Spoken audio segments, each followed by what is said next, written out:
Camarades combattants pour la liberté, pour la souveraineté et l'indépendance réelle, bonjour.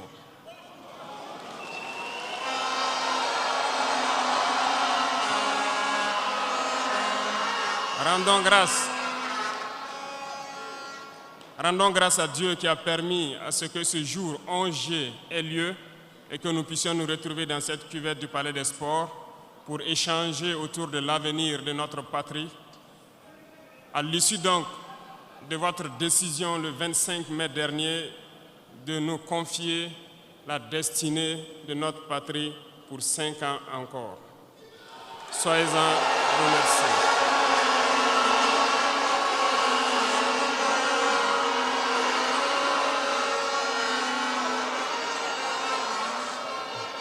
Nous ne voyons pas cela comme un mandat, mais nous avons compris cela comme un message qui nous a été passé. Et le message a été très bien reçu et nous ferons tout pour toujours mériter votre confiance.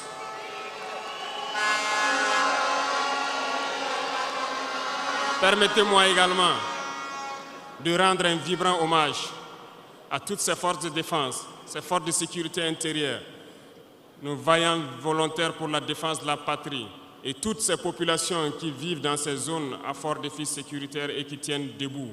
Nous leur rendons hommage et nous leur disons merci pour tout le sacrifice consenti pour notre patrie. Je vous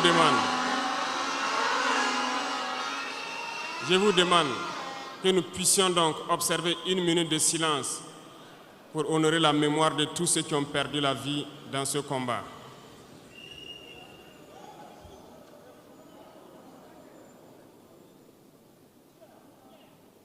Que les âmes des défunts reposent en paix et que les blessés puissent retrouver bonne guérison. Camarades, l'émotion est grande, certes, mais permettez-moi que j'articule mes propos en 3 phases. La première phase va concerner l'étape à partir de laquelle je vais vous expliquer comment est-ce que nous voyons ce monde.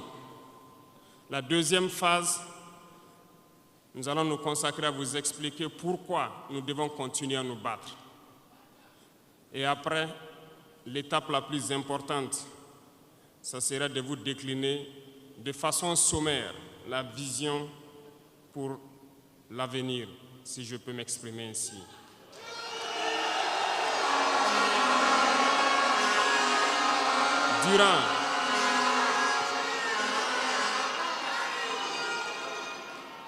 Durant ces 20 et quelques mois passés donc à la tête de l'État, nous avons eu à rencontrer plusieurs hommes politiques venus de toutes parts. Nous avons rencontré des centaines de diplomates venus de toutes parts. Nous avons rencontré des hommes d'affaires venus d'un peu partout du monde. Nous avons été ouverts à tous ces échanges, à toutes ces discussions pour pouvoir apprendre du monde, pour pouvoir comprendre le monde. Et aujourd'hui, je pense que l'occasion est très belle pour que je puisse vous expliquer quelles conclusions nous avons tirées de tous ces rendez-vous que nous avons eus avec des hommes politiques venus de tous les continents, des diplomates venus de tous les continents. C'est très important la conclusion que nous avons tirée et ça doit vous permettre de comprendre le monde. Parce que souvent, dans nos contrées, nous n'avons pas cette perspective de pouvoir avoir accès à certaines personnes qui vont vous enseigner beaucoup de choses à travers leur comportement, à travers leurs propos et aussi en vous disant comment ils nous voient. Camarades, Dieu a créé le monde avec tout ce qu'il y a comme bonheur, comme malheur, comme bien, comme mal, les humains, les génies, les animaux et tout ce qui va avec. Mais nous, humains, avons décidé de faire du monde autre chose. Chez les impérialistes, ils ont une vision du monde que je m'en vais vous expliquer. Le monde se résume en un triangle pour eux. Vous verrez le triangle dans la plupart de leurs insignes. Peut-être que vous ne comprenez pas, mais le monde se résume en un triangle. Pour eux, au sommet du triangle se trouve l'empire du bien. Et l'empire du bien, c'est eux. C'est la prospérité, c'est tout ce qui est positif. C'est eux qui ont droit à tout ce qui est bonheur sur ce monde. C'est eux qui ont droit à toutes les richesses. C'est à eux d'imposer leur manière de voir le monde. C'est à eux d'imposer leur vision, leur mode de vie. Voilà pourquoi pendant la colonisation ou leur conquête, je dirais, ils venaient vers nos terres et ils disaient qu'ils ont découvert nos terres parce que pour eux, nous sommes des sauvages. Nous n'avons rien comme eux, en fait. Donc, ils nous appelaient des indigènes et c'est eux, le peuple. Ils s'arrogent tous les droits et pour eux, le monde doit marcher comme ce qu'ils veulent.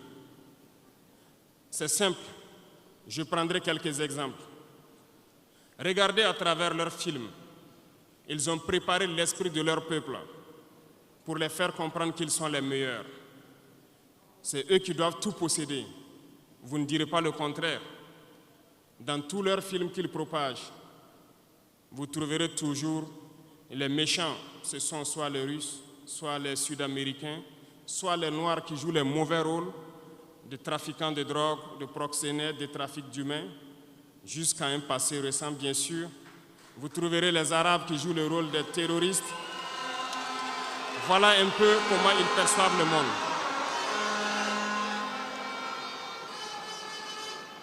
Quand je prends sur le volet économique, qui parmi nous n'a pas traité les produits chinois de produits Shintok, comme on aimait l'appeler, de mauvais produits?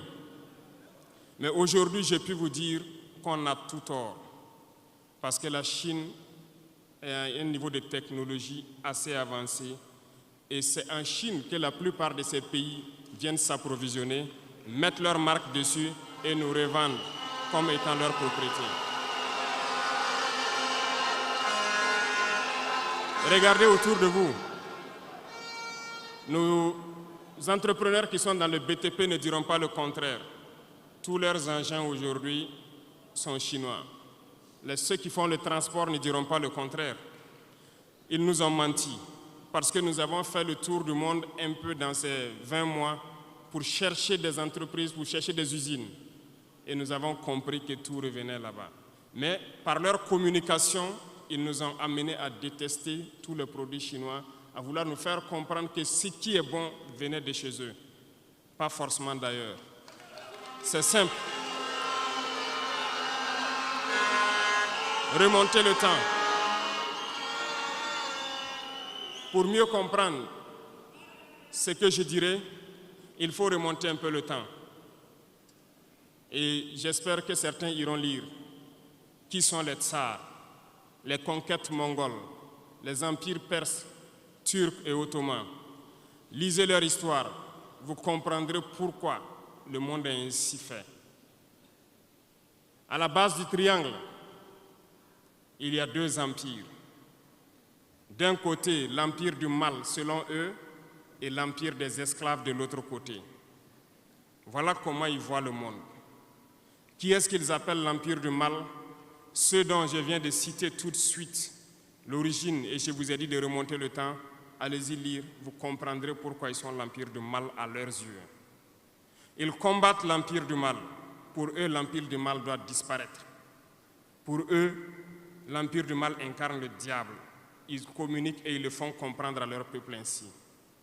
Voilà pourquoi après la Seconde Guerre mondiale, dans les années 80, je prendrai le cas de la Russie, où tous les stratagèmes ont été mis en œuvre pour l'effondrer avec le président Gorbatchev. Aux États-Unis, c'est le président Ronald Reagan qui était à la manœuvre. 3 stratagèmes principaux ont retenu notre attention. Ils sont allés donc au niveau de l'Arabie Saoudite les demander de baisser le prix du pétrole de 35 $ à 7 $ pour faire écrouler l'économie russe. Parallèlement à cela, Le deuxième stratagème, n'oubliez pas quelque chose. Ces mêmes personnes qui viennent de quitter l'Afghanistan, soit disant qu'ils combattaient les talibans ont été reçus par le président Ronald Reagan à la Maison-Blanche. Ils ont été armés par la CIA. Les fameux missiles Stinger, Sol-Air, ont été livrés aux talibans pour combattre les Russes. Et plus tard, ils viennent supposer les combattre. Allez-y comprendre. Le troisième stratagème, c'était un bluff. Le projet IDS, Star Wars. Lisez, vous comprendrez pourquoi ils ont amené le président Gorbatchev à créer le projet Paulus qui a enfoncé la Russie. Une fois que la Russie s'est effondrée, ceux qui se prétendent être de l'Empire du bien ont commencé à juguler, jusqu'à ce que vienne cette équipe avec Vladimir Poutine pour essayer de remonter la Russie en surface.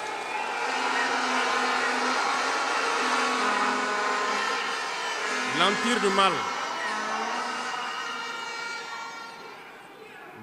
du mal, selon eux, a beaucoup souffert. Regardez l'Iran aujourd'hui, toutes les sanctions possibles. Regardez comment ils qualifient certains peuples. Par la communication, ils peuvent arriver à vous amener à faire détester un peuple ou à aimer un peuple.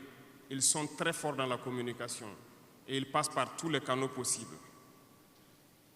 Regardez les guerres qui sévissent.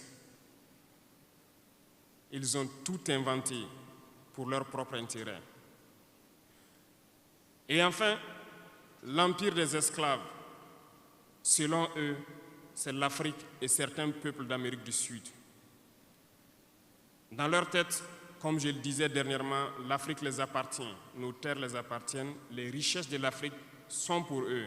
Et ils ne peuvent pas concevoir que des Africains puissent s'émanciper, sortir la tête de l'eau et vouloir donc les tenir tête. Et pour cela, ils se sont mis un cliché en tête. L'Africain est facile à manipuler, il n'est qu'émotion. Ils trouveront toujours un Africain pour lutter contre son frère. Et ça a toujours été comme ça. Par la communication, ils vous ont amené à détester votre propre couleur de peau. Dans nos cultures, et dans beaucoup de cultures au Burkina Faso ici, le deuil était symbolisé par la couleur bleue. Lorsqu'une femme perd son mari, elle portait donc des tenues de couleur bleue pour faire son deuil pendant un temps donné. Ce sont eux qui sont venus vous dire que le noir symbolise le deuil, le diable, la médiocrité, tout ce qui est mauvais. Et malheureusement, nous avons tellement avalé ça que lorsque nous sommes en deuil, nous nous mettons également en noir. Il faut que nous nous réveillons. Il faut que nous nous réveillons parce que voilà le cliché qu'ils ont en tête. Eux, ils sont l'empire du bien, d'autres sont l'empire du mal et nous, nous sommes l'empire des esclaves. Voilà comment les impérialistes voient le monde. Il faut que vous compreniez cela. Et là, je m'en vais faire un coup de gueule à l'endroit donc de certains intellectuels qui continuent de vouloir prêcher pour les impérialistes.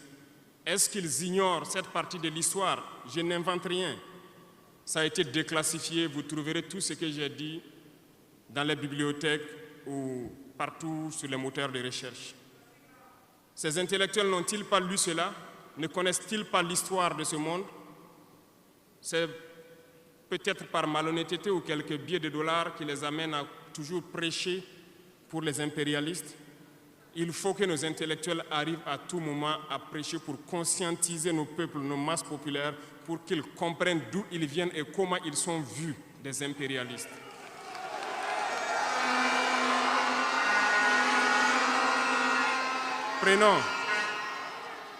Prenons l'histoire de quelques guerres. Vous avez suivi la guerre d'Irak. Un gros mensonge qui a été inventé, soi-disant de possession d'armes de destruction massive. Certains sénateurs, au niveau des États-Unis, ont tout fait pour avoir les preuves. Ils ne l'ont pas eu. Souvenez-vous que plusieurs personnes ont démissionné de la CIA après cette guerre. Des preuves ont été inventées de toutes parts. Des services secrets occidentaux les ont aidés à fabriquer des preuves.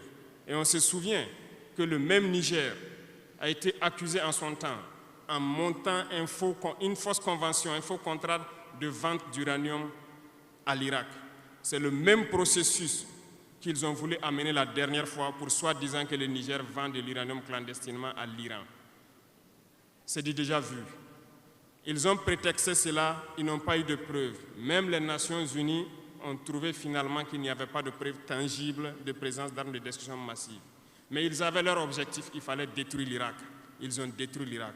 Ils ont créé l'État islamique. Tout comme ils ont créé les talibans dans les années 80, les armés, les équipés. Et après, ils prétendent venir les combattre. Comprenez le jeu. Ça n'a que trop duré. Il faut qu'on se réveille et qu'on comprenne tout ça et que nous prenions conscience de notre situation et nous battre pour notre avenir.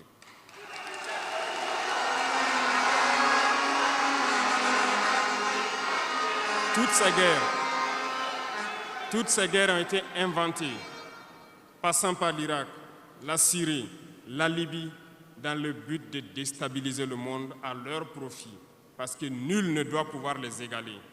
C'est ce que nous vivons aujourd'hui dans le Sahel aussi à travers le terrorisme qu'ils nous ont imposé, parce qu'ils trouveront toujours des Noirs qui vont s'exciter et qui vont prendre les armes contre leurs frères noirs. C'est ce que nous vivons. Ils n'ont jamais quitté ce modèle. Malheureusement, beaucoup de gens leur donnent raison.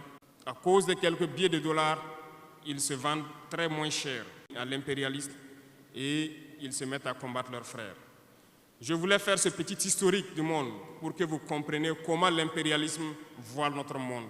Ça se résume en ces petits triangles. Dans cette deuxième phase, je dois vous expliquer pourquoi nous devons nous battre. Une petite histoire, en 2015, à Tombouctou, lorsque nous avons rencontré, j'étais chargé de la sécurité donc, de la plateforme aéroportière. Dans les patrouilles, nous avons rencontré des individus qui rôdaient autour. Un de ces individus était manchot. Je lui ai fait comprendre que c'était dangereux de rôder autour de la base parce qu'ils peuvent se faire tuer. Il m'a dit qu'il voulait se faire tuer, il voulait mourir. Et j'ai cherché à comprendre leur histoire. Certains étaient fous, d'autres étaient normaux, mais ils cherchaient à mourir à cause du terrorisme. Ils nous ont expliqué que lorsque les terroristes sont rentrés à Tombouctou, le manchot qui m'expliquait ça, un soir, les terroristes se sont pointés à son domicile. On voulait violer sa femme devant lui. Il s'est opposé. Ils sont repartis. Le lendemain, on est venu le pêcher à la maison, l'amener à la place publique. On l'a accusé de vol. On a tranché sa main, on l'a battu. Il est reparti à la maison. Son fils, qui avait 16 ans, qui s'occupait de sa main, ils sont revenus. Ils ont violé la femme. Ils ont enlevé son fils. Ils ont continué à violer sa femme pendant des jours, jusqu'à ce que la femme se suicide. Et ils ont amené son fils, il n'a plus retrouvé son fils. Et lui, il préfère mourir. Voilà pourquoi il marche autour. Le jour qu'une sentinelle va lui tirer dessus, ça lui fera plaisir. D'autres ont connu le même sort. Ils ont été enlevés de chez eux parce qu'ils refusaient que les terroristes touchent à leurs femmes ou à leurs filles. Et le lendemain, on vient les soustraire, on les amène à la place publique, on les battait à sang. Et après, ils allaient faire leur sale besoin. Beaucoup de familles ont été détruites ainsi. Ce sont des criminels, des violeurs, des bandits, des trafiquants de drogue qui sont armés et qui sèment désolation dans nos contrées. Ils ne le font au nom d'aucune religion. Malheureusement, ici au Burkina Faso, certains villages se sont laissés compromettre par ces individus. Je parle en connaissance de cause. En 2022 à côté, j'ai été chercher avec mon unité dans un village parce qu'ils ne voulaient pas que nous restions là-bas parce qu'ils sont en bonne entente avec les terroristes. Ceux qui m'écoutent, ils savent de quoi nous parlons. Plusieurs autres unités sont témoins. Certains villages ont refusé catégoriquement que des FDS foulent leur sol parce qu'ils sont en bonne intelligence avec les terroristes. Nous leur avons fait comprendre il n'y a pas d'alliance possible avec ces criminels, parce que c'est eux qui décident du jour où le pacte se rompt. Plus tard, je pense que beaucoup de villages ont compris cela. Lorsque le pacte s'est rompu, ils sont revenus sur les réseaux sociaux pour appeler au secours. Nous y avons été. Mais c'est pour dire, peu importe ce qu'ils viendront vous dire, peu importe les flatteries possibles, peu importe le pacte que vous avez signé avec eux, le jour qu'ils décident de mettre fin au pacte, ils viendront tuer et mettre fin au pacte. Il n'y a pas d'alliance possible avec les terroristes. Il n'y a pas d'alliance possible avec ces criminels. Ils sont à combattre. Un point, c'est tout.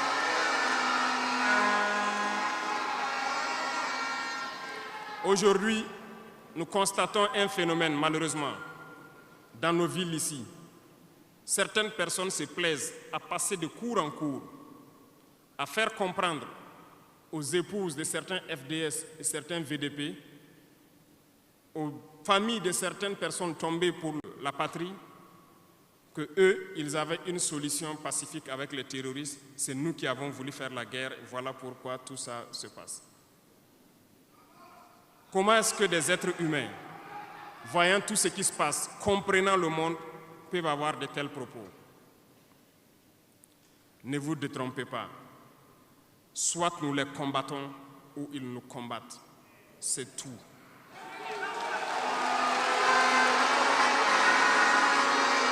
Les gens se cachent.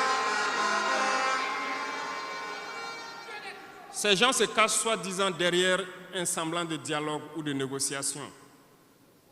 Encore, ils vont vous ramener à traîner dans la boue. C'est ça l'objectif de l'impérialisme, que le fléau dure, que ça dure dans le temps, que vos États ne soient pas structurés et qu'on continue de profiter de vos richesses. Plus ça dure, plus ça les arrange. Et malheureusement, ces individus qui passent de cour en cour font le jeu des impérialistes. S'ils m'entendent, qu'ils arrêtent maintenant, parce qu'ils iront combattre eux-mêmes.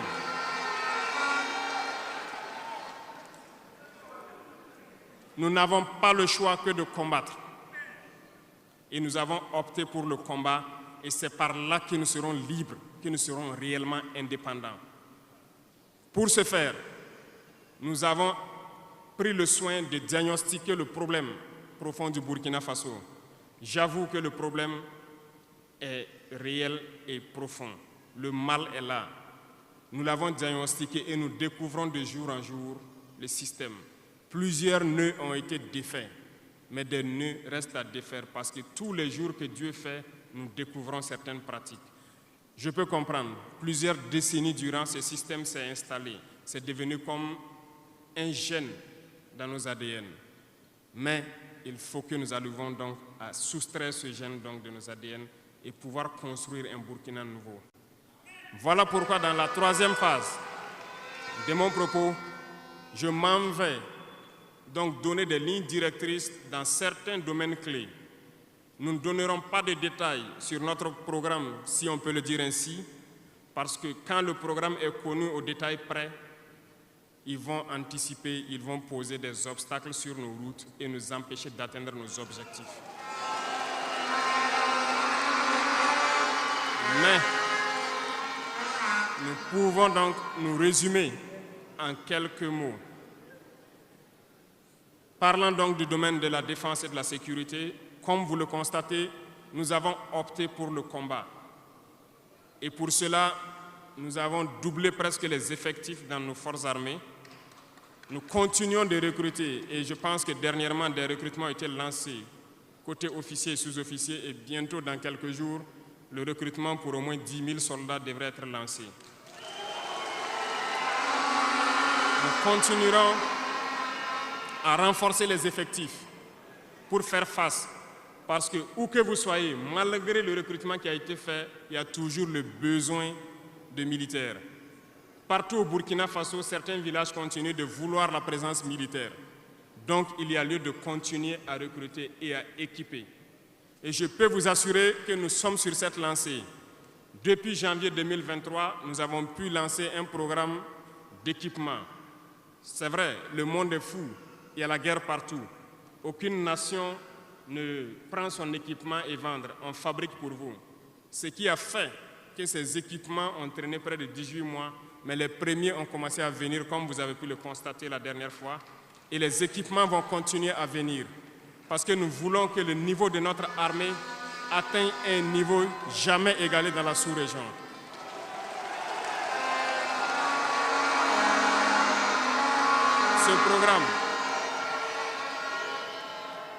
Ce programme d'équipement va se poursuivre. Et c'est vous, les acteurs de ce programme. Parce que depuis que nous nous battons, j'ai pu vous dire, ces soi-disant amis du Burkina qui étaient là depuis longtemps, qui sucent nos richesses, même une seule cartouche de Kalachnikov, nous n'avons reçu de personne pour faire notre combat. C'est vous qui payez. Et nous continuerons à faire corps avec notre peuple pour pouvoir mener cette lutte. Nous avons des partenaires qui ont accepté de nous vendre des équipements et qui ont même proposé de pouvoir nous livrer des équipements stratégiques et que nous puissions payer dans le temps. Nous leur en remercions pour ce geste.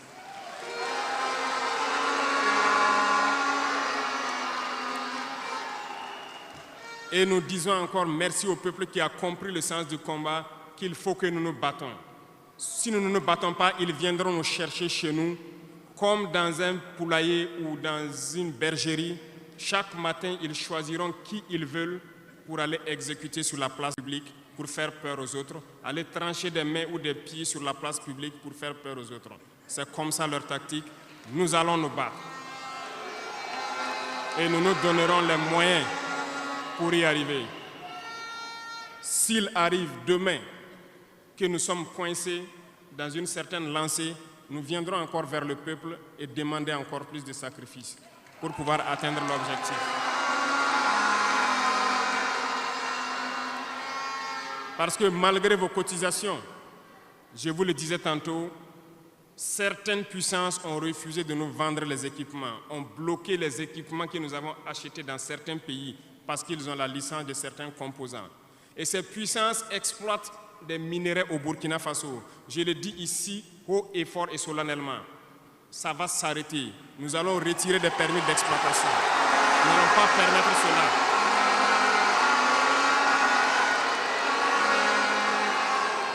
Vous ne pouvez pas exploiter nos ressources et refuser de nous vendre des équipements, faire bloquer nos équipements. Nous n'allons pas accepter. Qu'ils s'attendent, nous allons récupérer nos permis d'exploitation et nous allons l'exploiter nous-mêmes.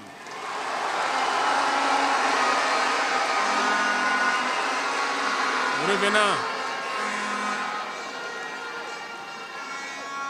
pour conclure sur le volet donc de la défense, nous n'allons pas trop nous étaler là-dessus, mais sachez que tout ce qui est déjà arrivé, les hommes sont en formation là-dessus, d'autres équipements viendront. Et cette guerre, nous allons la mener. Beaucoup de stratégies ont été déjà écrites et nous les adaptons au fur et à mesure du comportement de l'ennemi. Et nous allons vaincre très prochainement ce terrorisme ici au Burkina et même dans l'AES.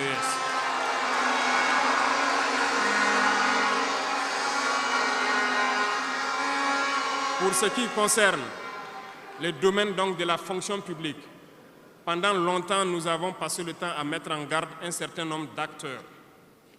Mais nous avons compris que le phénomène est tellement profond. La corruption, la mauvaise gouvernance dans les différentes administrations, le manque d'éthique persiste.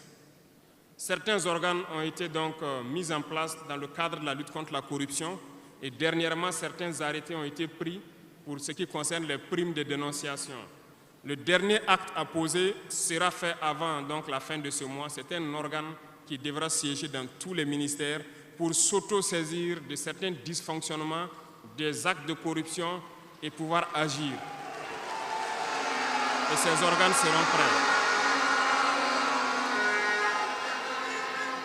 Parce que nous avons beaucoup de gros travailleurs aussi dans l'administration, mais qui sont mis à l'ombre, qui sont souvent mis à l'écart. Parce que pendant longtemps, ce sont les plus corrompus, les plus malhonnêtes qui ont été mis à la lumière, c'est eux qui bénéficient de tous les avantages. Et je dis donc aux travailleurs de faire attention à ces individus qui sont en train de perdre leurs privilèges, parce qu'ils vont continuer de vous manipuler, de vous intoxiquer et de vous envoyer dans de mauvais pâturages. Faites très attention à ces individus qui sont en train de perdre leurs privilèges, parce que nous n'allons pas permettre à ce que une soi-disant élite donc, qui avait été programmée s'arroge tous les droits donc, dans nos différentes administrations.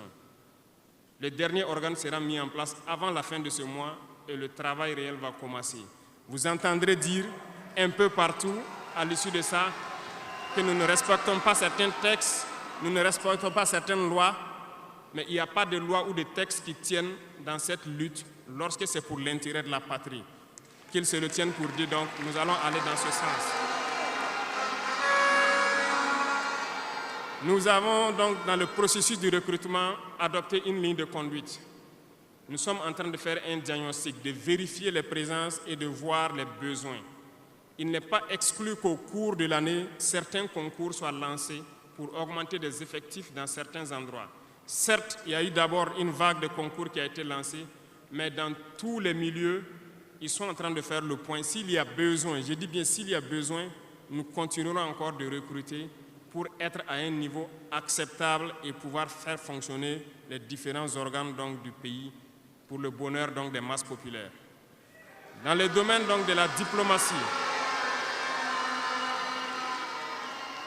nous avons opté pour une diplomatie commune dans l'AES.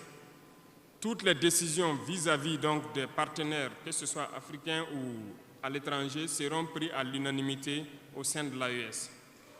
Mais nous avons aussi opté pour une diplomatie de vérité.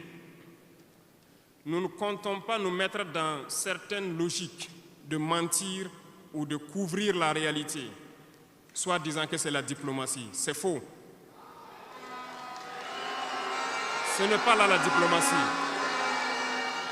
Je puis vous dire que ce que vous voyez en superstructure, lorsque les gens viennent en audience et sortent pour parler au micro, ce n'est qu'une partie visible de l'iceberg. Ce qui s'est passé à l'intérieur dans les huis clos, ça n'a rien à voir avec la diplomatie. Et nous nous sommes donc inscrits dans cette logique de dire clairement les choses au peuple. Certains vont nous critiquer, d'autres même iront à dire que non, un chef d'État ne doit pas parler comme ça, un chef d'État ne doit pas faire ça. Mais nous leur disons que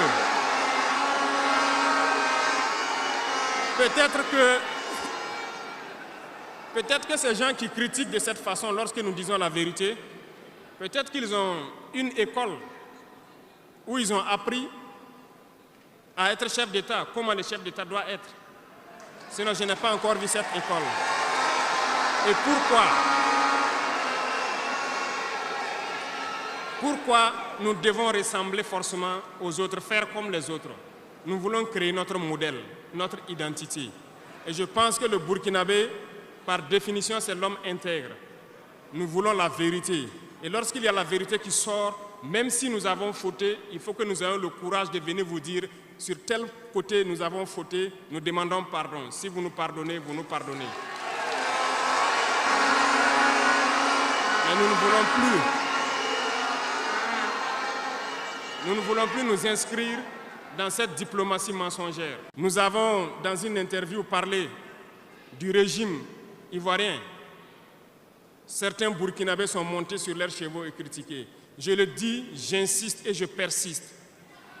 Nous n'avons rien contre le peuple ivoirien, mais nous avons quelque chose avec ceux qui dirigent la Côte d'Ivoire. Nous le disons et nous le répétons encore.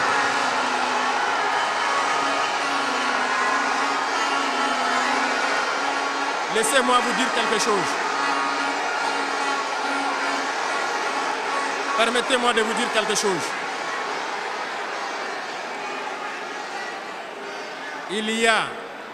Il y a bel et bien à Abidjan un centre des opérations pour déstabiliser notre pays.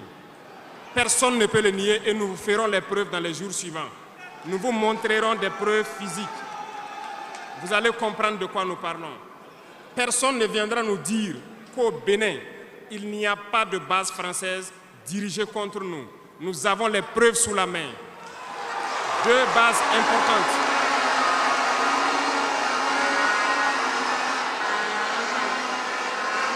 Nul ne peut le contester. Et je les mets au défi. Et nous n'avons rien contre le peuple béninois. Là, nous avons un problème avec la politique des dirigeants béninois. Et nous le disons haut et fort encore. Dans cette diplomatie, nous avons décidé de dire la vérité. Il y a bel et bien deux bases, une vers Kandi et l'autre en allant vers Porga ou je ne sais pas quelle localité. Des pistes ont été réaménagées à plus de 3000 mètres de long. Des avions atterrissent, les gens équipent et forment les terroristes là-bas. Nous avons des enregistrements audio d'agents français au Bénin là-bas qui se jouent le centre des opérations des terroristes. Ils montent les opérations avec eux. Ils les aident à se soigner. Ils font tout ce qu'il y a là-bas. Nous avons tous les détails sur eux. Et vous ne voulez pas qu'on le dise à notre peuple? On va le dire. Si vous ne le voulez pas, s'ils ne le veulent pas, qu'ils arrêtent de se comporter ainsi. C'est simple. Nous n'avons forcé personne à prendre son indépendance. Si vous décidez de rester dans votre situation, mais ne prenez pas vos pays pour en faire des bases arrêts parce que ce sont vos populations qui vont en souffrir après. Et ce n'est pas une bonne politique.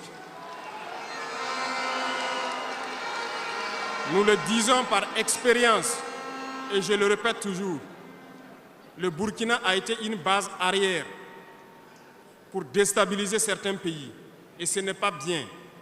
Le Burkina a été une base arrière à un moment donné pour les terroristes ici. Voilà le prix que nous payons. Donc, pour prévenir les peuples de ces pays dont je parle, doivent parler à leurs dirigeants et qu'ils arrêtent cette politique parce que ça ne les arrange pas du tout.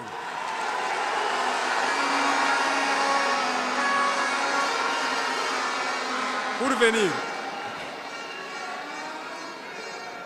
dans le volet communication et culture, nous avons lancé plusieurs initiatives. Au cours de l'année 2024, vous avez pu célébrer avec nous donc, le mois donc, de consommation locale. Nous avons eu les journées traditionnelles, le mois du patrimoine. Beaucoup d'activités ont été menées. Nous allons continuer à ramener en surface donc, notre culture, parce que c'est de là que nous retrouvons notre identité. Nous allons continuer des actions dans ce sens, à mettre en valeur notre culture, à mettre en valeur donc nos coutumes et à mettre en valeur le vivre burkinabé.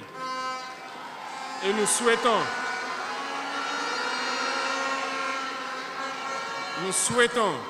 que chacun soit acteur de l'émergence du Burkina Faso à travers sa manière de communiquer.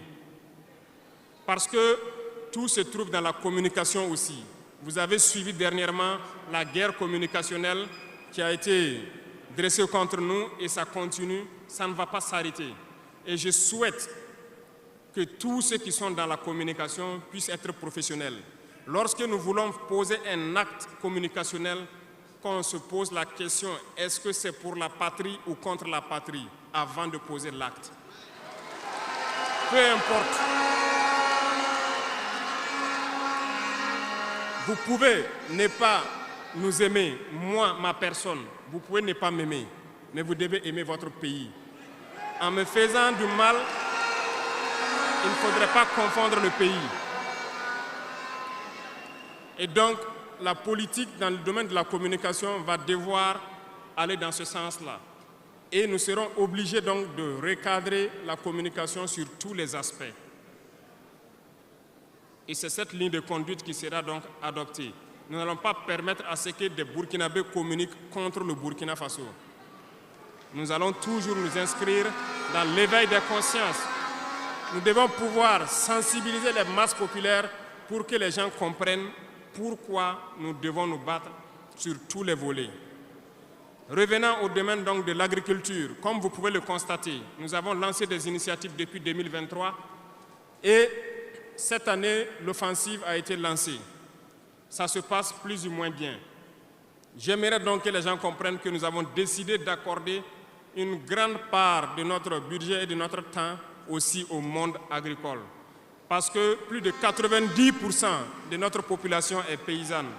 Mais pendant des décennies, ils n'ont jamais senti l'intéressement donc, à leur public. Et c'est pourquoi nous avons décidé d'entreprendre un certain nombre d'initiatives, d'actes que nous posons. Nous aimerions pouvoir labourer tous les champs de tous les paysans de Burkina Faso, les donner les semences qu'il faut et les permettre de pouvoir avoir les intrants nécessaires à coût subventionné pour pouvoir nous aider dans la lutte contre l'insécurité alimentaire. Parce que l'autosuffisance alimentaire est un droit.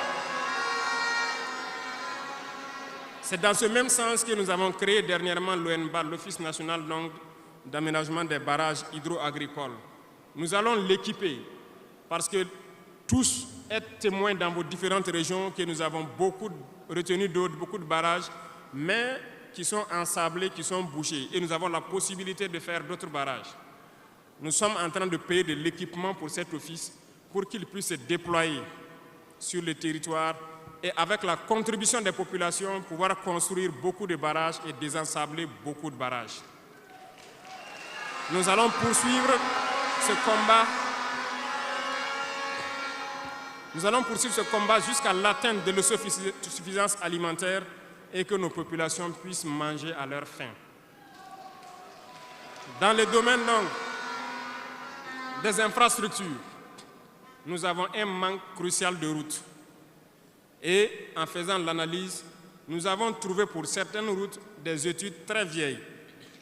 Et pour d'autres, il n'y a pas d'études. Nous ne pouvons pas construire une route sans avoir des études. Les études sont préalables. Voilà pourquoi dans ce secteur, nous avons ordonné au ministère de faire beaucoup d'études sur beaucoup de tronçons, ce qui nous permettra donc à l'avenir de pouvoir lancer des travaux et bien faire ces travaux pour que ce soit durable sur beaucoup de tronçons. Pour cela, nous avons remarqué que les frais pour bitumer 1 km de tronçon, nous sommes autour de 500 millions de francs. Donc pour 100 km avec les ouvrages d'assainissement, nous n'avons pas moins de 60 milliards pour faire 100 km de route bitumée. C'est très cher et très coûteux. La technique a été de créer donc des brigades d'intervention, donc des infrastructures. Nous sommes en train donc de vouloir équiper plusieurs brigades avec de l'équipement pour faire le minimum et permettre donc aux entreprises aussi du BTP de vivre et de faire une partie. Nous allons partager donc la poire en deux pour pouvoir baisser les dépenses et pouvoir faire le maximum de routes possibles dans un laps de temps.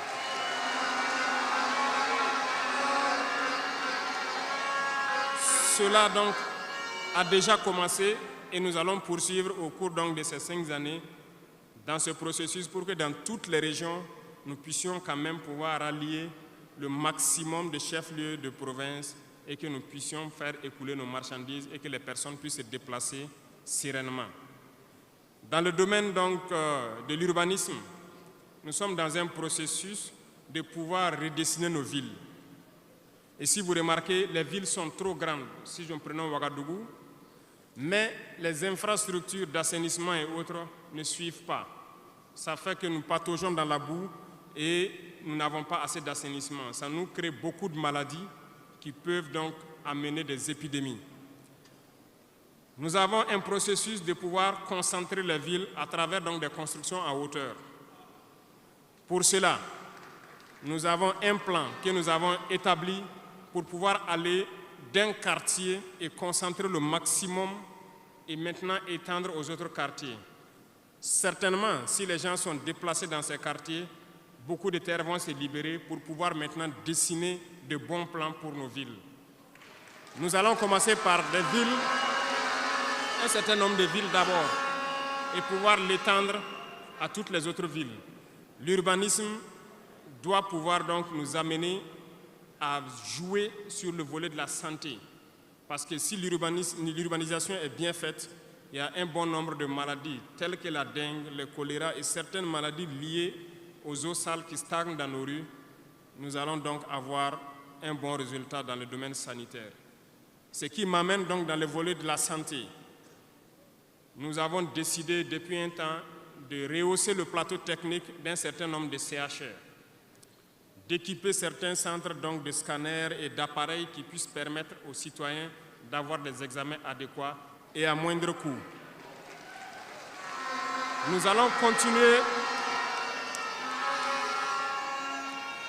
continuer dans ce processus. Voilà pourquoi nous avons lancé l'initiative présidentielle pour la santé au Conseil des ministres passé. Il s'agira de créer ce que nous avons appelé des centres de santé communaux.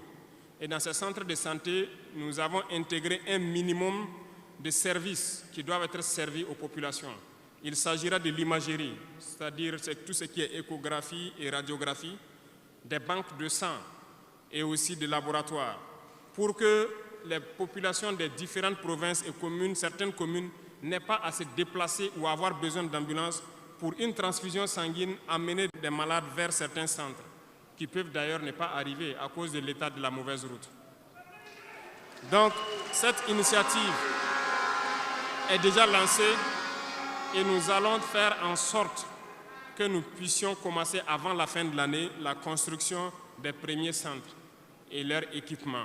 Nous allons le poursuivre au fur et à mesure jusqu'à la limite donc de nos moyens pour pouvoir donner une santé, un système de santé fort à toutes nos populations. Nous ne voulons pas voir quelqu'un quitter sa localité pour venir vers un CHR pour une radio ou pour une transfusion sanguine. Donc, c'est bien possible. C'est bien possible parce que je reviens encore à nos impérialistes qui nous ont pillés pendant longtemps. Regardez, leurs simples hôpitaux pour leurs animaux sont plus équipés que nos centres de santé. Ce n'est pas concevable. Nous pouvons atteindre ce niveau et nous avons décidé de nous battre pour atteindre ce niveau. Le ministère a été instruit aussi de former le personnel nécessaire pour équiper ces centres-là au fur et à mesure que nous les mettons en place, parce que ça nécessite des professionnels engagés. Et pour être plus pointu, nous avons remarqué que nous avons des médecins assez posés, prenant l'exemple de ceux qui opèrent le cœur. Nous sommes en train donc de les accompagner pour pouvoir avoir un institut vraiment assez équipé et les permettre de faire certaines chirurgies du cœur sur place parce qu'ils en ont la capacité. C'est l'équipement qui les manque. On attend leur point de situation pour pouvoir les aider et les soutenir. Beaucoup d'autres spécialités ont fait leurs preuves et nous ferons tout pour les accompagner donc dans ce sens. Dans l'initiative, il est prévu aussi des centres de réanimation dans certains CHR qui n'en disposent pas. Parce qu'il nous a été dit qu'après plusieurs opérations, des patients souvent décèdent du fait de manque de centres de réanimation. Donc c'est un tout complet que nous sommes en train de mettre en œuvre pour pouvoir renforcer le système de santé. Et nous sommes convaincus que si les Burkinabés mangent à leur faim et que l'urbanisation est bien faite, nous avons déjà gagné en termes de santé sur beaucoup de plans et il faut l'accompagner maintenant avec l'équipement. Dans le domaine de l'éducation, nous avons fait le diagnostic et comme vous le savez, nos camarades étudiants sont là, ils ne diront pas le contraire. Comment quitter ces chevauchements d'années, comment refaire le système? Eh bien, nous avons abouti à une conclusion. Nous avons lancé l'initiative aussi pour l'éducation de qualité. Ça va intégrer tous les volets, de la maternelle jusqu'à l'université. Les premiers bâtiments devront donc pousser aussi avant la fin de l'année. Nous avons opté pour des constructions en hauteur, pour rassembler le maximum d'élèves sur des superficies données, pour permettre un contrôle approfondi et judicieux de l'enseignement, parce que l'enseignement, c'est aussi de l'éducation. Et au finish, nous devrons avoir des complexes dans la plupart de nos communes, qui vont de la maternelle jusqu'au secondaire, et les centres universitaires doivent voir leur capacité augmenter aussi. Quand nous prenons aujourd'hui nos salles de classe à 3 classes qui sont construites un peu partout, la saison des pluies a commencé, les intempéries encore sont venues nous montrer que ce n'est pas la bonne option. Voilà pourquoi nous ne voulons plus faire ces centres isolés avec des petites maisons de 3 salles et nous allons passer à des constructions à hauteur pour avoir le maximum d'élèves dans un espace donné et l'encadrement conséquent pour une éducation de qualité. Beaucoup d'autres choses seront initiées dès le primaire. Nous allons revenir à certains fondamentaux de discipline et d'instaurer donc un certain nombre de valeurs à inculquer aux plus jeunes depuis le primaire pour qu'ils soient de bons citoyens de demain. Il y aurait donc un début de formation militaire, si je peux le dire comme ça, civique et patriotique au tout petit pour pouvoir continuer dans les lycées. Et le programme national donc au niveau du SND est en train de muter.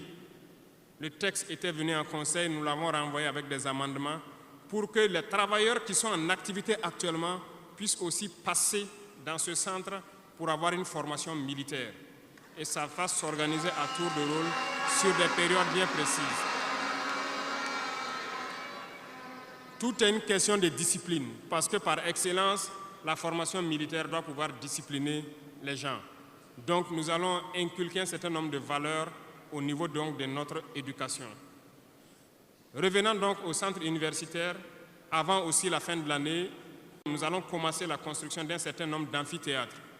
Et plus tard, lorsque les moyens le permettront, nous partirons sur le volet donc de la restauration et aussi des cités au niveau donc des différents centres universitaires. Mais nous commencerons par les amphithéâtres pour les permettre d'avoir donc où travailler pour que le décalage qu'il y a en termes donc d'années qui se superposent puisse se réduire considérablement. Nous avons fait une régulation budgétaire qui doit donc passer à l'Assemblée ce mois-là pour pouvoir donc initier toutes ces opérations. Qu'est-ce que cela veut dire? Nous avons diminué les dépenses de fonctionnement de l'administration pour pouvoir injecter ailleurs, notamment dans l'éducation et dans la santé. Ce programme donc, est prêt, il a été lancé et dans les jours à venir, vous serez témoins de l'évolution donc de tout ce que nous sommes en train de vous dire. Et nous poursuivrons ce schéma tout au long donc, de ces 60 mois qui nous a été consacré. Revenant donc au domaine des mines, je le disais tantôt, nous avons adopté une nouvelle politique. Le Burkina regorge de beaucoup de sortes de minéraux, mais il y a quand même un minéral pour lequel il n'y a plus de secret pour les Burkinabés. Et je m'en vais là saluer donc nos vaillants orpailleurs, très courageux, qui arrivent à rentrer dans les profondeurs de nos terres pour sortir ce minéral-là. Nous nous sommes dit, pourquoi continuer à laisser des multinationales étrangères venir puiser notre or pendant que nous savons l'exploiter nous-mêmes? Voilà pourquoi nous avons ordonné au ministère de réorganiser les orpailleurs et le gouvernement va prendre en compte l'exploitation de l'or. Plusieurs permis, comme je le disais, seront retirés de certaines personnes et nous allons l'exploiter nous-mêmes. Nous allons nous équiper.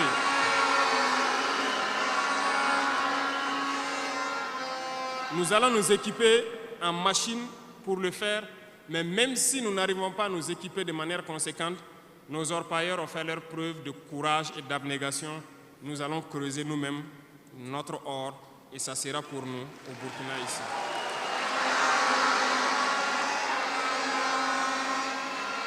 Pour les autres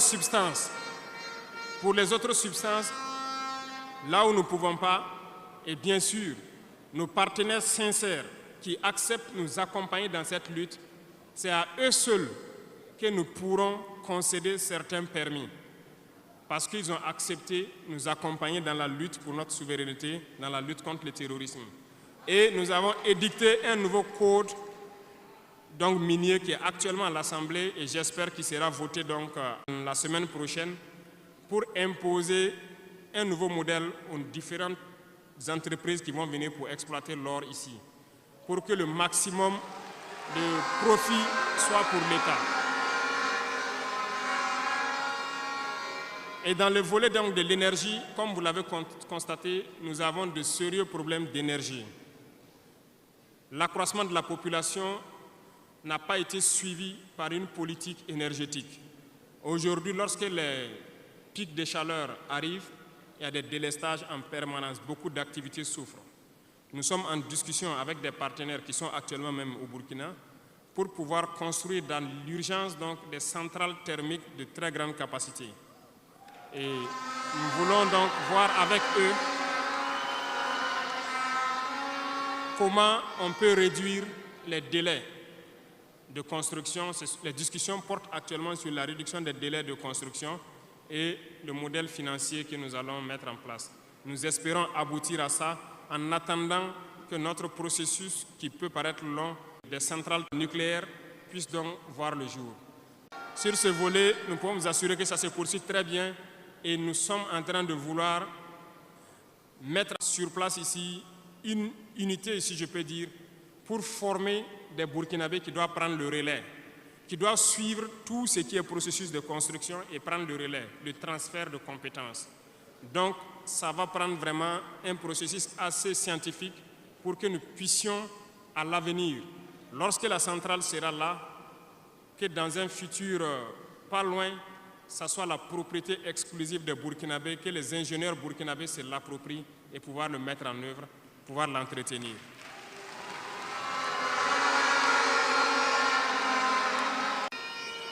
Lorsque les conclusions donc, des discussions qui sont en cours avec les partenaires pour la centrale thermique verront le jour, nous allons vous mettre ça à disposition. Et si nous avons besoin de vous, nous allons vous le dire pour pouvoir mettre en œuvre rapidement ce plan aussi. Parlant donc du domaine de l'économie, qui tient beaucoup à cœur, nous sommes en train de mettre en place un processus. Le paiement donc de la dette intérieure a commencé un peu avec les plus petites dettes. Les factures de moins de 100 millions ont été payées et nous poursuivons au fur et à mesure parce que ça doit permettre de soulager le secteur privé et de pouvoir donc relancer l'économie. Actuellement, nous allons nous tourner rapidement vers les sociétés d'État. Leur assemblée générale vient de finir, comme vous l'avez constaté. Elles fonctionnent très bien et elles ont fait de très bons résultats. Nous allons partir donc des sociétés d'État, soustraire un peu sur leur DAT, soulager la dette intérieure et faire tourner l'économie. Donc dans les jours à venir, s'il plaît à Dieu, beaucoup d'entrepreneurs doivent être soulagés après donc, la signature de conventions avec les sociétés d'État. Nous sommes en train, donc dans le secteur minier, comme je vous l'ai dit, de prendre une certaine indépendance. Ça doit nous permettre donc de pouvoir avoir un bon nombre de ressources en matière de finances, mais aussi et surtout le volet de l'industrialisation qui doit venir combler ce volet économie-là. Parce que nous dépensons beaucoup à l'extérieur, nous sommes en train de mettre en place tous les processus pour que nos devises ne sortent pas. En attendant, au niveau de l'AES, comme vous l'avez constaté, nous avons décidé de mettre en place une banque d'investissement et aussi un fonds souverain. Ce processus, donc, les techniciens sont là-dessus. La réflexion est en cours et nous espérons, dans un futur proche, qu'ils nous présenteront quelque chose de conséquent. L'autre volet stratégique que je ne vais pas parler et dont vous savez, nous avançons sereinement et au moment venu, ça va vous surprendre et rester à l'écoute. C'est tout ce que je peux dire.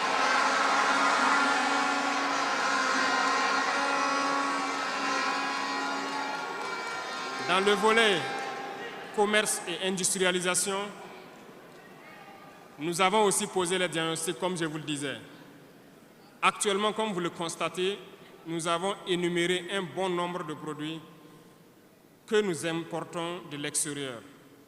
Alors, nous sommes en train d'entamer un processus d'industrialisation. Il faut que nous arrivions à mettre le maximum d'industrie sur place pour transformer nos matières premières et pour pouvoir fabriquer ce que nous consommons. Nous sommes dans ce processus et nous discutons avec beaucoup de partenaires pour avoir le maximum d'industrie sur place. Cela va faire en sorte que nos devises ne sortent pas et que l'économie tourne bien et que aussi nous puissions avoir de l'emploi pour les jeunes. C'est dans ce cadre que nous avons pris certains décrets pour faciliter la création des petites entreprises. Nous avons élagué tout ce qui est taxes durant donc un bon nombre d'années pour que les petites entreprises puissent se créer et vivre. Malheureusement, les petites entreprises se retrouvent confrontées aux besoins de financement. Il faut le dire, au niveau des banques, ça s'avère beaucoup compliqué pour qu'on puisse avoir des financements lorsque vous créez votre entreprise. Nous avons rencontré le monde des banquiers et comme je le disais, nous avons échangé, mais je ne suis pas du tout satisfait parce que le retour qui devait être fait pour que nous les accompagnions pour financer les petites entreprises n'est pas satisfaisant. Voilà pourquoi nous sommes en train de réorganiser nos fonds qui étaient disponibles au niveau de l'État. Nous les avons rassemblés en un certain nombre de fonds, tant au niveau de l'agriculture, tant au niveau donc du ministère de l'Emploi, pour pouvoir prochainement ravitailler ces fonds-là et pouvoir permettre aux jeunes qui créent les entreprises d'avoir des crédits et de pouvoir se lancer. Donc, et je profite interpeller donc le monde donc encore des banquiers de revenir avec des propositions parce que nous avons des solutions, mais peut-être pas de bonnes solutions pour eux. Mais il faut qu'ils reviennent un peu pour nous appuyer à pouvoir aider les jeunes à s'en sortir. Le cas échéant, nous serons obligés de mettre en place un plan, peut-être qui ne va pas plaire, mais nous serons obligés. Dans le domaine donc du commerce, comme vous l'avez constaté, beaucoup de gens nous ont interpellés au cours de notre tournée sur les marchés hier. Nous avons fait un point de situation. Il y a tellement de travail à faire pour reconstruire ces marchés hier.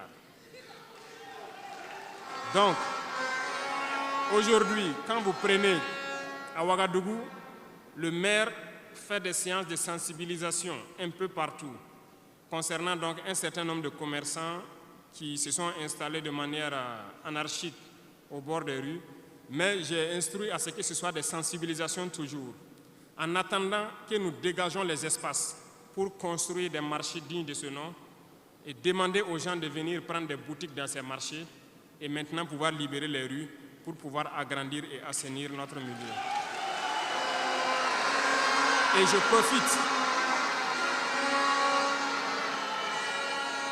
je profite donc vous demander, vous aussi, population des villes, de nous aider dans cette phase de sensibilisation en vous sensibilisant vous-même pour ne pas aller construire autour des poteaux de la Sonabel qui sont un danger pour vous-même, de ne pas aller construire sur les caniveaux d'évacuation d'eau. Et je compte sur vous pour qu'on puisse donc atteindre cet objectif-là.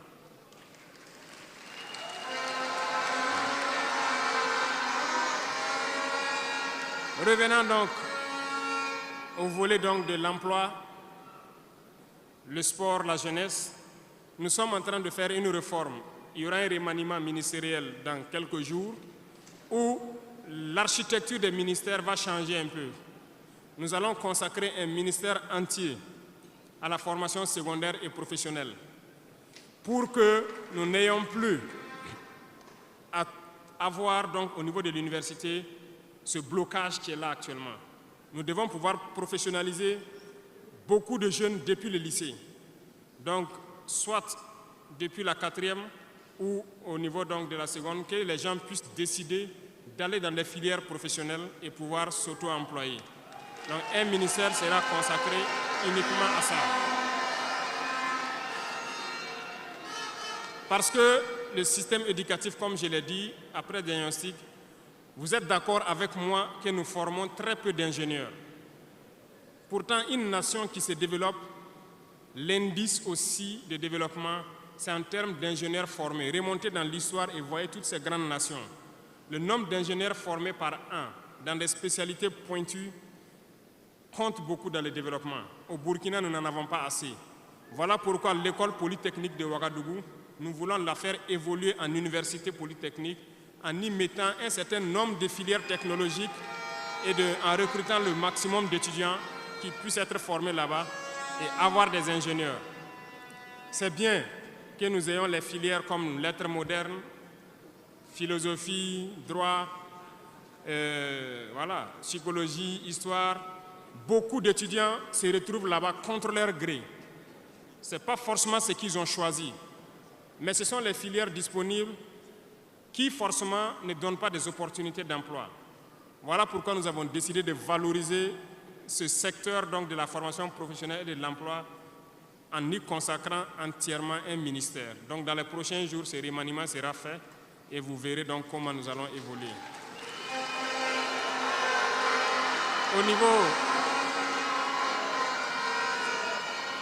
Au niveau du sport, la jeunesse et le sport, nous avons jugé nécessaire qu'il faut reprendre la main.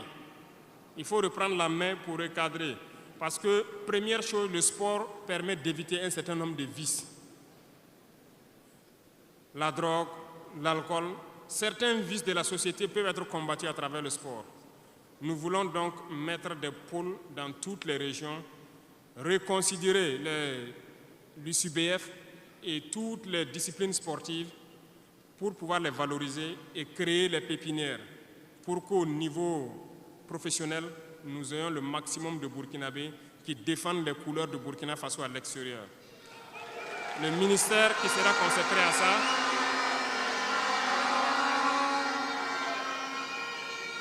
donc, il y a beaucoup déjà de textes qui ont été écrits et nous allons mettre en œuvre cela dès les prochains jours après le remaniement pour créer nous-mêmes ces espaces-là. Cela va demander à ce que nous puissions unir un certain nombre de forces pour y arriver. Et je compte sur vous, au niveau de chaque région, de chaque province, de pouvoir avoir donc cette discipline sportive-là et de s'encourager à faire le sport, à pouvoir permettre d'identifier les talents et de les faire émerger. Donc, certains volets de la gouvernance, tels que la transition digitale, nous n'allons pas nous évertuer là-dessus parce que c'est un processus un peu nouveau. Nous sommes dans la dématérialisation pour pouvoir lutter contre la corruption et aussi faciliter beaucoup de choses aux usagers. Le processus a déjà été lancé et vous voyez tous les jours les applications qui sont créées qui nous permettent donc de pouvoir faire faciliter un bon nombre d'activités au niveau des usagers. Même au niveau de la justice, vous avez pu voir que les casiers judiciaires et les certificats de nationalité aujourd'hui peuvent s'obtenir facilement en ligne. Donc nous allons continuer dans ce processus également.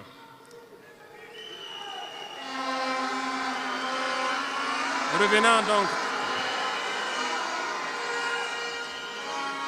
au domaine donc de l'humanitaire, nous avons donné donc instruction au ministère. C'est le ministère de la Femme, du Genre, de la Cohésion sociale et de l'action humanitaire. C'est eux qui traitent toutes ces questions. Mais nous avons décidé dans une première phase de nous concentrer sur l'action humanitaire, notamment soutenir les populations qui retournent dans leur village. Aujourd'hui, imaginez des populations qui retournent dans leur village en début de saison ou pendant la saison pluvieuse. C'est très difficile pour eux de pouvoir se nourrir ce temps-là. Donc, certains volets peuvent sentir moins donc, la présence du ministère, notamment le genre et autres. C'est parce que nous avons donné instruction au ministère de se concentrer sur l'action humanitaire. Au fur et à mesure que les villages rejoignent, que les villages puissent avoir le minimum pour survivre. Et là, à partir des moments, nous pourrons donc nous intéresser à tous ces volets. Parce que la cohésion sociale dont nous parlons ne peut advenir que lorsque les gens mangent à leur faim d'abord. Un pauvre et un riche ne peuvent pas s'asseoir sur la même table et parler. Si l'un a faim et l'autre, voilà, c'est compliqué. C'est ce que je passe mon temps à dire à tous ceux qui viennent nous parler de cohésion sociale. Quelqu'un ne peut pas avoir faim et quelqu'un qui mange à sa faim, vous voulez les asseoir pour parler à la même table, ce n'est pas possible. Il faut que tout le monde ait à manger d'abord.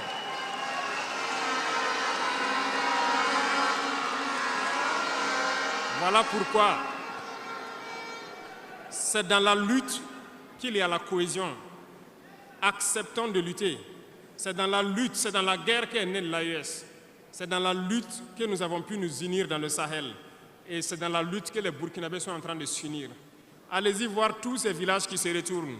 Je vous invite à faire le tour. Beaucoup sont venus de différentes provinces.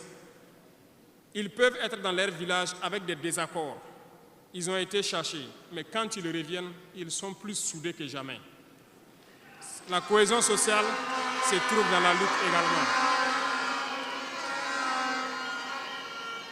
Et pour finir, j'ai laissé le domaine de la justice en dernier pour terminer donc notre vision dans ce domaine.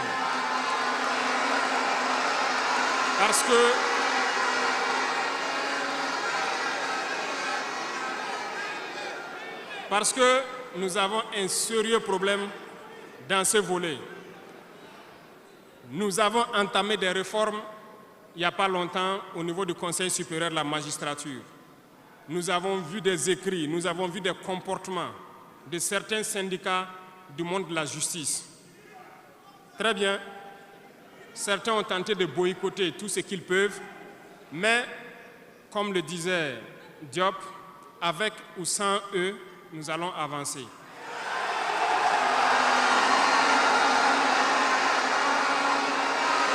Nous avons plaidé.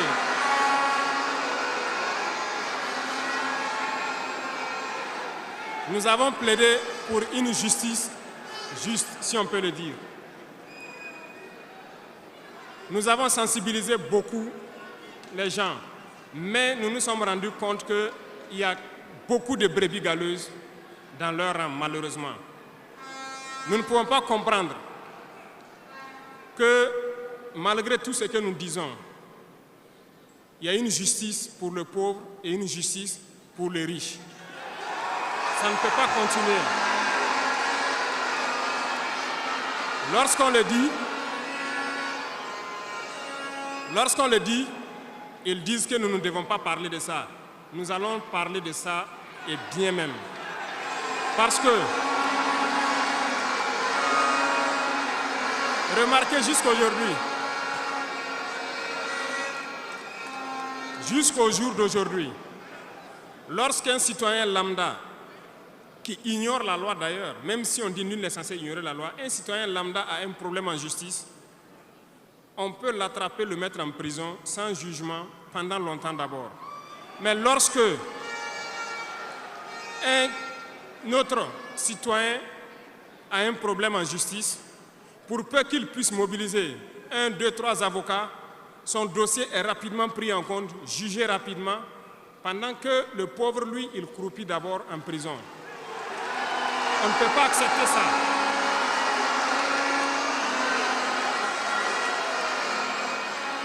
Il y a des choses, il y a des situations et il y a des choses sur lesquelles nous n'avons pas voulu nous prononcer par juste devoir de réserve, parce que nous sommes à un certain niveau, on ne veut pas parler en premier.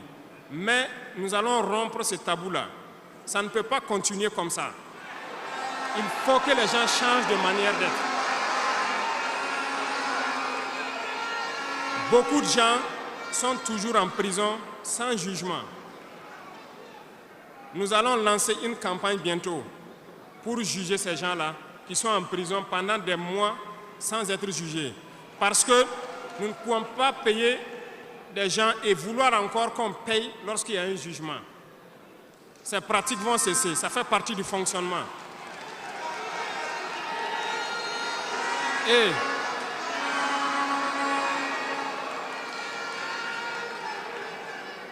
malheureusement, je le dis haut et fort, et j'invite donc les magistrats qui sont sincères là, voilà, à donner le ton aussi et à quitter dans une certaine logique.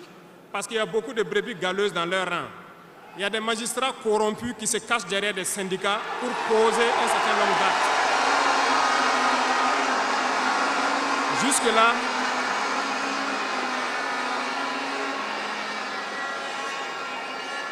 Jusque-là, nous sommes restés dans une certaine logique d'essayer de respecter certaines règles. Mais je veux qu'ils comprennent. Ce n'est pas parce qu'ils savent parler. Nous savons parler. Si quelqu'un continue dans cette logique, à chaque instant, nous serons devant le peuple pour les expliquer pourquoi nous avons violé telle décision de justice. Tant que ça ne va pas rencontrer l'assentiment du peuple. Parce que c'est le terme qui existe.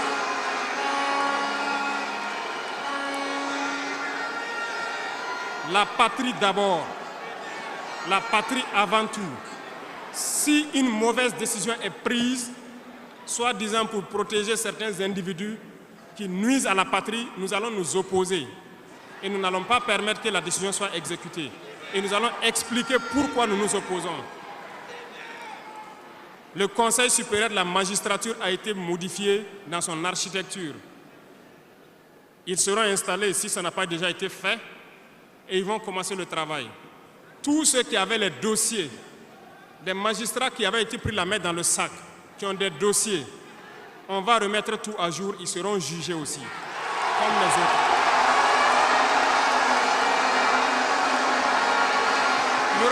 Il n'y aura rien d'impuni.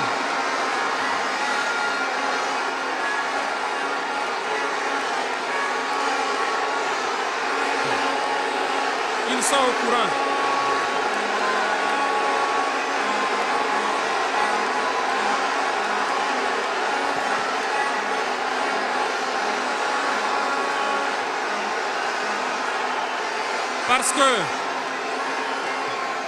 Parce que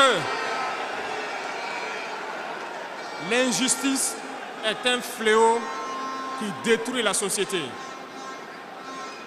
Oui, l'injustice est un fléau qui détruit notre société. Et il faut que ce soit clair. Certains diront qu'on n'avait pas besoin de le dire ici, on avait besoin de le dire. On les met en garde et ça sera fait. Ils vont le voir dans les jours à venir. Et c'est une mise en garde en même temps au nouveau Conseil supérieur de la magistrature qui sera mis en place de prendre au sérieux tous les dossiers. Certaines personnes ont été forcées à la corruption. Certains opérateurs économiques ont été escroqués, forcés à la corruption par certains membres de la justice. Qu'ils puissent venir dénoncer ces individus-là, ils vont être jugés également. Nous voulons une autre forme de justice.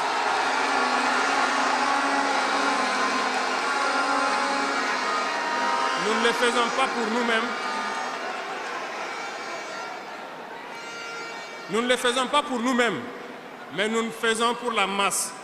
Parce que les deux catégories de citoyens, cette minorité qui se retrouve être la minorité dirigeante et la majorité qui est la masse populaire paysanne qui est croupie dans les villages, nous n'allons pas permettre à ce qu'il y ait cette distanciation en matière de justice.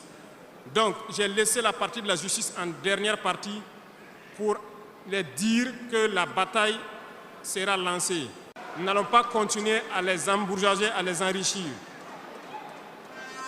On va nettoyer. Et s'il faut que...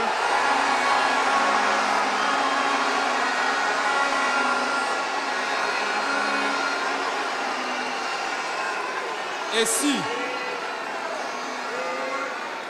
à partir de ces propos que je tiens aujourd'hui, certains décident de faire des mouvements d'humeur ou de ne pas travailler, ils sont libres. Nous prendrons les mesures qui sied. Mais le pays va avancer.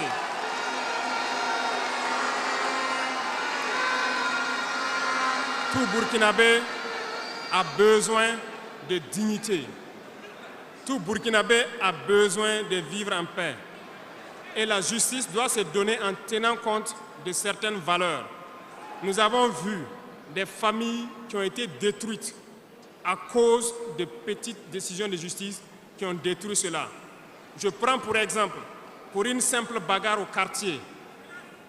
Une simple bagarre au quartier, on prend quelqu'un pour coups et blessures, on le met en prison, on ne se rend même pas compte que ce sont ces femmes et ces enfants qui vont périr dans la misère. On détruit des familles pour ça. Nous avons interpellé à relire le code pénal et c'est en relecture. Nous allons changer carrément le modèle de justice. Parce que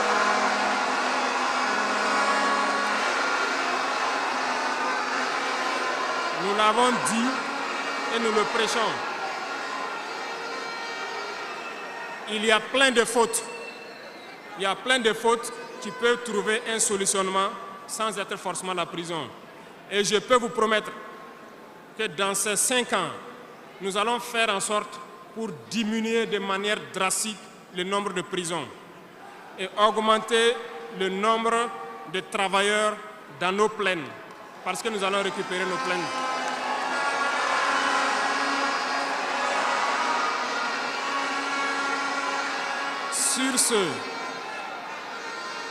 Sur ce, nous n'allons pas donc nous détailler sur tous les aspects. Nous allons nous arrêter là parce que vous avez beaucoup de questions sûrement à poser sur ce que nous venons de dire et nous allons vous apporter les réponses claires, simples et limpides. Merci beaucoup et je vous laisse la parole.